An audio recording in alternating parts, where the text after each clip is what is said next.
Hello everybody and welcome back to the next installment in my Successful Entrepreneurs Stories series. It's my really great pleasure to introduce you to Zoe Cunningham. Zoe has a really fascinating career which she will share with you in a moment, and she's currently the managing director of a tech business called Softwire. And even then there's some really interesting stories to tell you about how she became the managing director of that business. So Zoe, welcome and thank you for talking to me today. Hello, Adèle. Thank you very much for having me on. It's my pleasure. Would you tell our listeners a little bit about your career and the interesting things that you've done that have led you to be managing director with Softwire, please? Yeah, absolutely. So starting at the beginning, the career that I started in straight out of university was as a graduate computer programmer. So I did a mathematics degree and I'd done little bits of coding, but I didn't have any commercial training. And so I joined Softwire, that was then a startup. Softwire started in January 2000, and I joined that summer, July 2000, as a graduate programmer. I was the 9th employee, and we were a tiny little company writing bespoke software systems. And because we were a small company, the role was really flexible. So I got to learn lots of different technologies.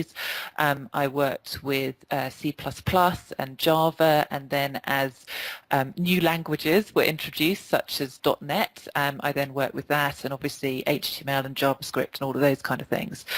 But the other thing that was really important to my career was that because we were a small company and a flex, wasn't just that we were a small company, we were also a company built on certain values around being flexible and libertarian and trying to be a great place for employees to work. So the company was very flexible, and so there was an opportunity for me to move around the company out of the coding role into other roles. And so I worked in recruitment, I worked as a project manager, I worked as a consultant, and then in about 2009 I moved over to the business development team, and that was a big challenge for me because it was very much out of my comfort area and the kind of work I'd been doing to date. But of course the flip side of that is that meant it was a really massive learning experience for me. And once I kind of started to get into this this really great relationship with work where I was challenging myself and doing new things and moving on, I built up the confidence to sit down and say, well, what do I want to do? And I kind of projected the company forward. The company's been growing by 15-20% a year, so we're now 130 people strong. And I kind of predicted forward then to say, well, what would I want to do in 5 years' time? And I looked at the specialisms, in delivery and software development or in sales, and I realised that what I really wanted to do was a broad role across everything, i.e. the managing director role. So I spoke to the owners of the company, and to cut a long story short, we put a plan in place to make that happen.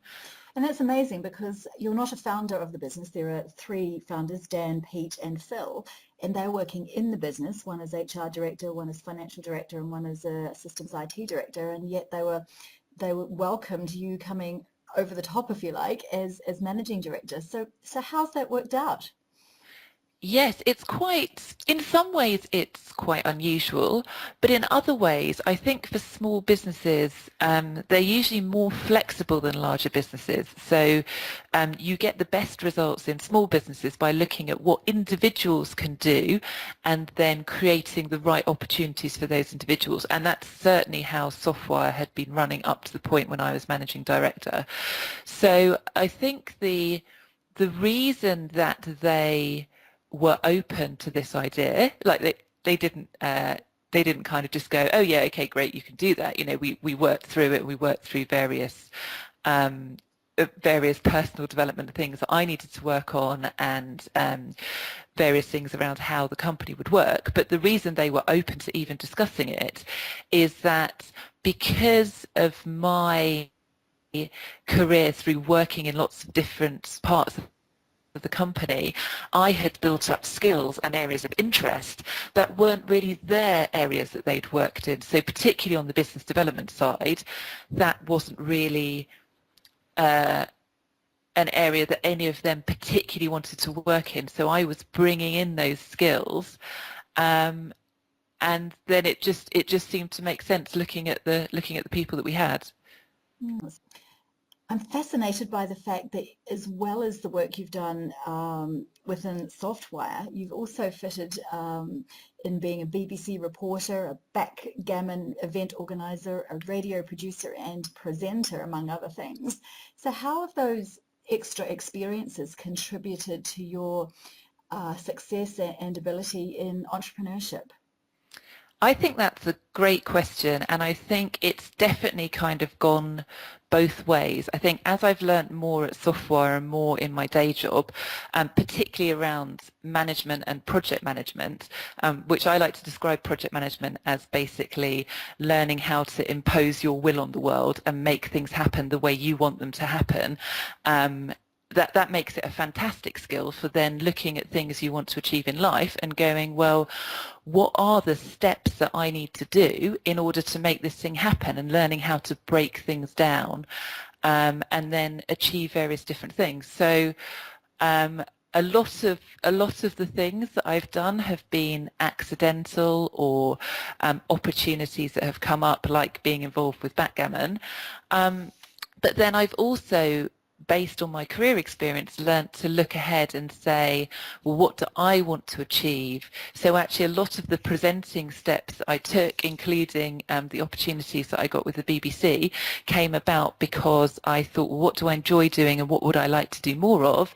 And then working out how to create those opportunities for myself. Brilliant, brilliant, brilliant. So you've scaled the business very quickly. You said that you've got now 130 staff, I think it was. How have you done that? Well, we've been growing the business organically since it started, and because we have a particular environment where we take very talented graduates and train them in-house, and in order for that to be worthwhile, we need to keep them for a long time, and obviously there are also loads of other benefits of high retention.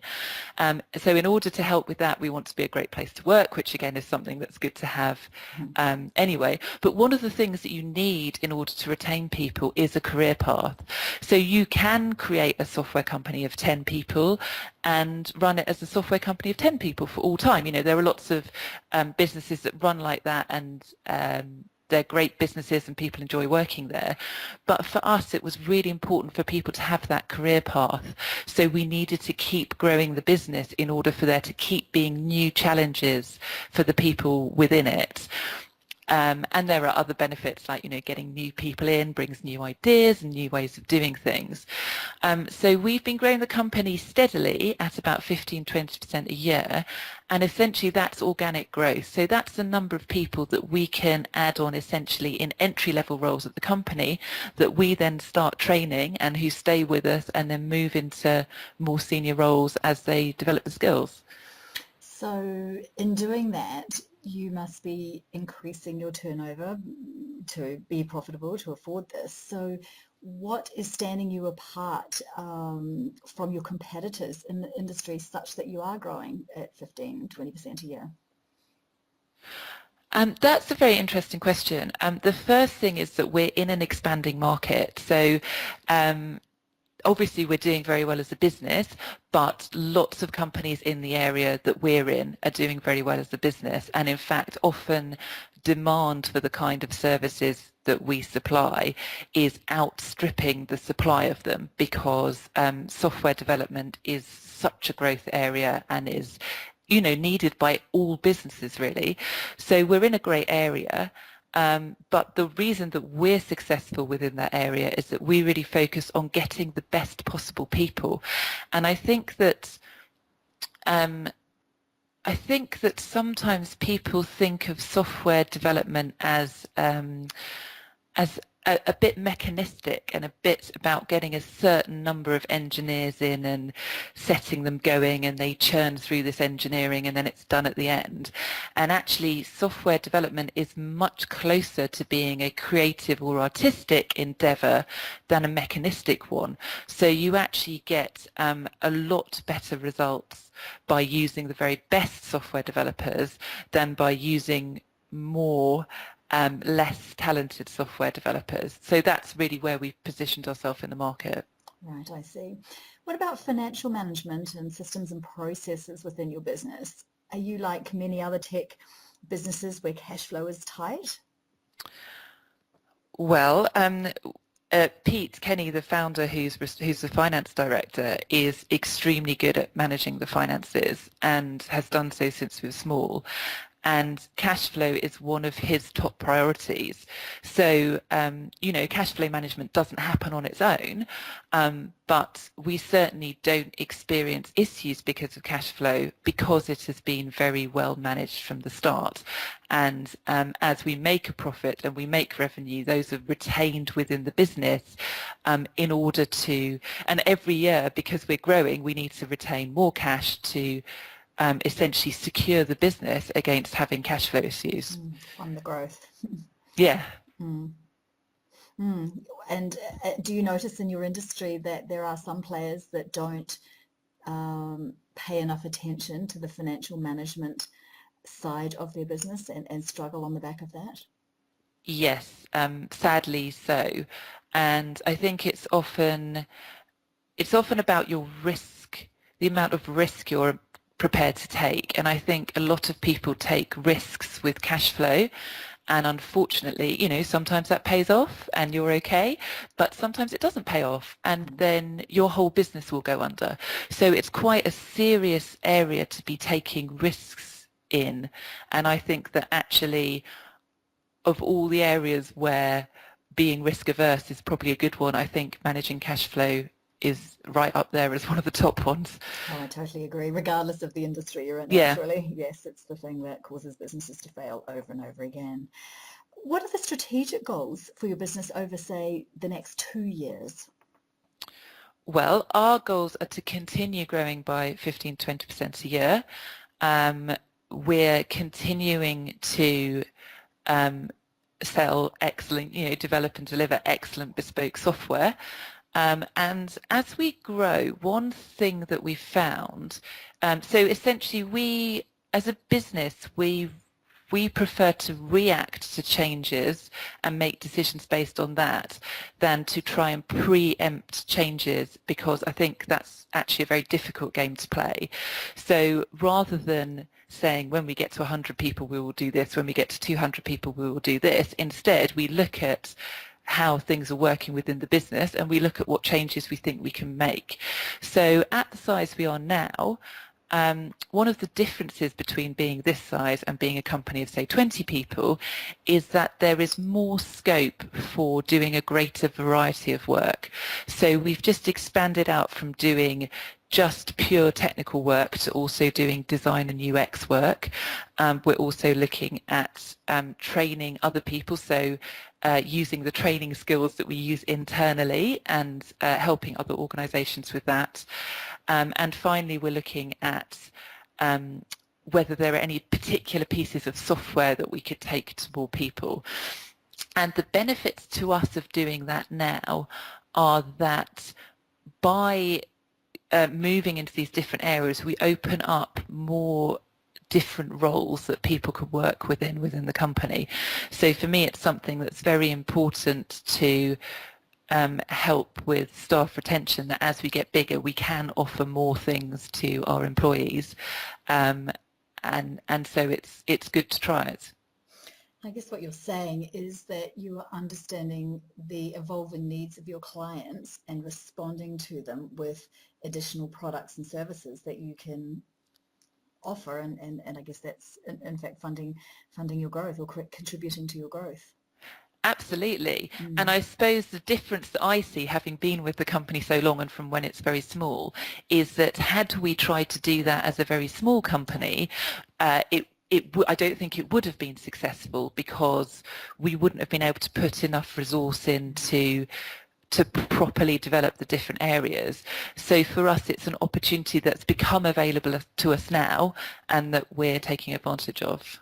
And also you're doing it the right way around. A lot of businesses create products and services to try and sell to a market when they don't know that the market needs them. You've done it in reverse, in the correct way. Absolutely. So given what I'm sensing is a very fast changing world that you operate within, are you able to plan or strategically plan your business for a longer range period, say beyond 2 years, or is it quite short term that you think about? Yeah, I think that's a very interesting question because I think that this applies to businesses in much the same way that it applies to individuals. And obviously I mentioned earlier that, you know, I didn't just happen upon the managing director role. It's something that I thought about and I planned for and I put steps in place to get there. And I think that if you have strategic aims, so for us it's very important to support our growth, and we need to project forward and look whether that's feasible and look at things we need to change and different support structures we need to put in place to make that happen. But at the same time, if you set plans that are too rigid, you miss out on opportunities. And I think that's true for businesses and it's true for individuals too.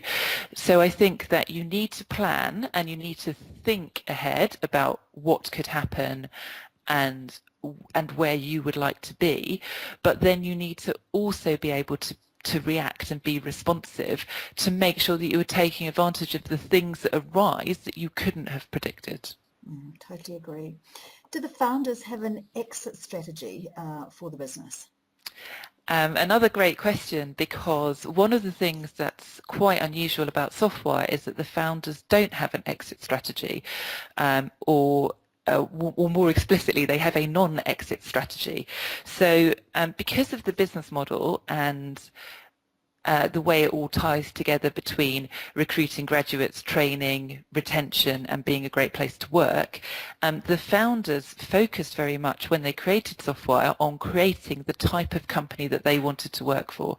So for them, the idea of selling the business and starting again, or selling the business and living in a luxury yacht, or whatever it is that people want to do when they sell businesses, that's not actually their end game. Their end game was creating a company where they enjoyed working it and they had a fulfilling life within working within the company. And they're also very aware that when you sell a company, it's extremely difficult to keep the same values that you had when you were a smaller business and when you had control of it. So I think they're both aware of the risks to their business that they've created if they were to sell it, and at the same time they have achieved what they set out to achieve in creating this amazing workplace that they can work within. How exciting. So looking at you and your career so far, what have been your biggest or most pleasurable business successes to date? Oh, what a lovely question. So I definitely, for me, becoming managing director was a really big deal for me. And in the run-up to that, I had quite a few small career successes, but every one of them meant quite a lot to me. And I did get into this, you know, really nice virtuous cycle of achieving something and then looking around and going, great, what can I do next? And working hard in order to get results, but seeing those results pay off. And I found that whole process to be an extremely enjoyable way of working, you know, to work hard, but to then get reward and recognition and opportunity as a result of that. I've also founded a business outside of Softwire, which is it's a private members network, but we also run some public events, both of which are towards the business's aim of encouraging networking, which I think is the lifeblood of business essentially. And what being a guest presenter on BBC Radio was a great achievement for me. I really enjoyed having that opportunity, and obviously the BBC is such a well-respected and well-loved institution. It's great to be a part of it. I became Ladies World, well, this isn't career at all, but, but I became Ladies World Backgammon champion in 2010, and that was a great achievement, a great outside of work achievement, Wow. and again something that just came up from, you know, taking part in what was there really. That my husband always loved playing backgammon, so I played too, and because of my mathematical background it worked quite, you know, I picked it up quite quickly. So that's been nice, and in a way that led on to the presenting, that I did a lot of backgammon presenting. So yeah, I'm just enjoying living life really, and looking for things to do, and, you know, being permanently surprised by how many things, if you want to do them, you can do them, and you just need to break it down and work out where to start and find ways to keep your motivation up and find the right people to talk to and who want to help you. And there are so many, I've met so many amazing, lovely people who you just need to tell them what you're doing and they will go out of their way to help you. And that's been an absolutely brilliant experience.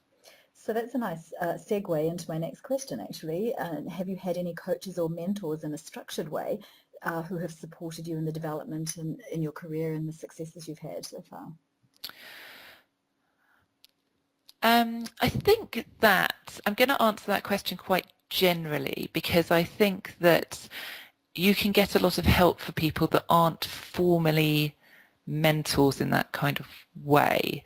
So all of the people I'm going to say are people who've helped me, and it's always been in a slightly different way. So to start with, at Softwire, we have a manager who's responsible for welfare and career development assigned to every individual. So I started my career already thinking in this kind of way, and thinking in the kind of way of how do I get better, how do I learn stuff, how can I do more stuff, what do I even want to do, what are the things I enjoy doing. So that whole structure, which has passed between various people at Softwire as I've gone through my career, has been extremely helpful to me. I've also been, one of the things we do, so this is quite an interesting form of mentorship in some ways, is we learn a lot. We have a culture at Softwire of learning by reading books.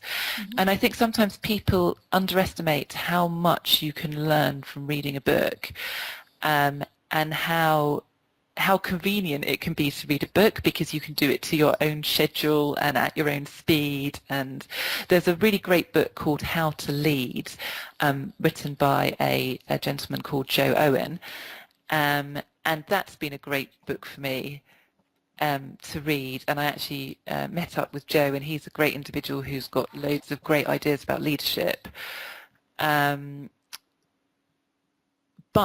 as I've got more senior, the finding a permanent mentor, I think it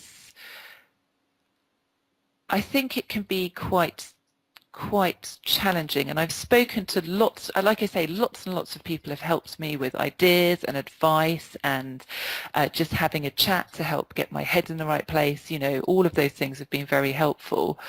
But I haven't found someone where it's worked out as they're a permanent mentor.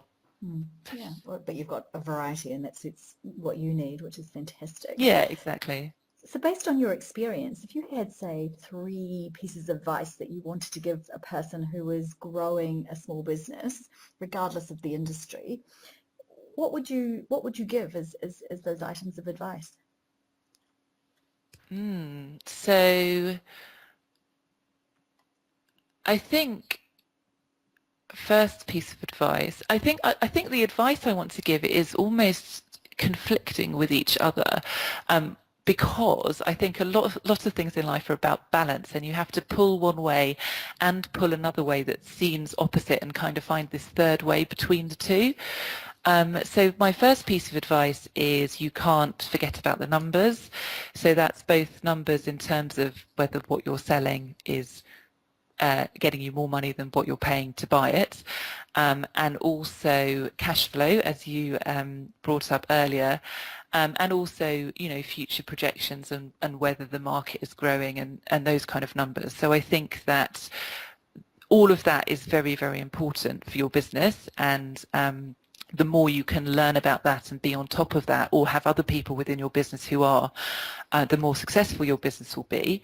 However, my second piece of advice is that you do need to understand your values as a person and the values of your business and where you want your business to go to and what you want to achieve it and what enjoyment you get from running your business, because in the same way that you meet founders who, like you say, have forgotten about their cash flow and obviously then their business goes under, you also meet founders who've built a very successful business, but they end up in this kind of slight quagmire because it's successful and it's working, but they're not really enjoying it. So they don't have that kind of passion to grow it and build on it. And although it is their own business and they are in control, it's still not giving them what they want out of life.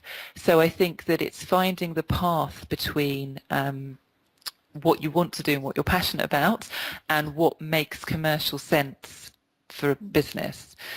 And then my third piece of advice would have to be never underestimate networking. I don't think there's any person in any role in any business who couldn't both enjoy networking and get some business benefits out of it, which would be different depending on what role you're in. Totally agree, and in fact that's the topic of a book that I'm planning on writing at the moment about profitable networking, I think it's going to be called. So when you are 101, sitting in your rocking chair, as I plan to be, because I'll still be working when I'm 101, what will give you the greatest reason to smile about the life that's gone before you? I think that having been able to, and obviously it's great to think about being 101 because I've got twice as much life left to live as I've lived already in that case, which is fabulous. So I've got, there are going to be things that I have no idea what they are that may be even more significant to me when I'm 101. But where I am right now, something that I am so lucky to have been able to find is to be in this position where I do try new things and I do see things and think, I would be interested to do that, and I'm going to go and find out and I'm going to have a go at it. And I think that is an incredible way to be able to live your life, and I'm really enjoying it right now. Brilliant.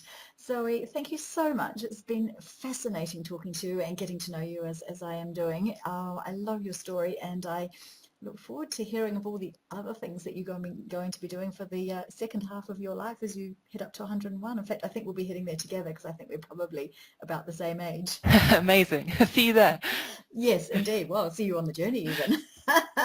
Look, thank you so much. I'm sure the listeners will be very inspired by your story, and I wish you and Softwire continued success. Thank you, Adèle. See you.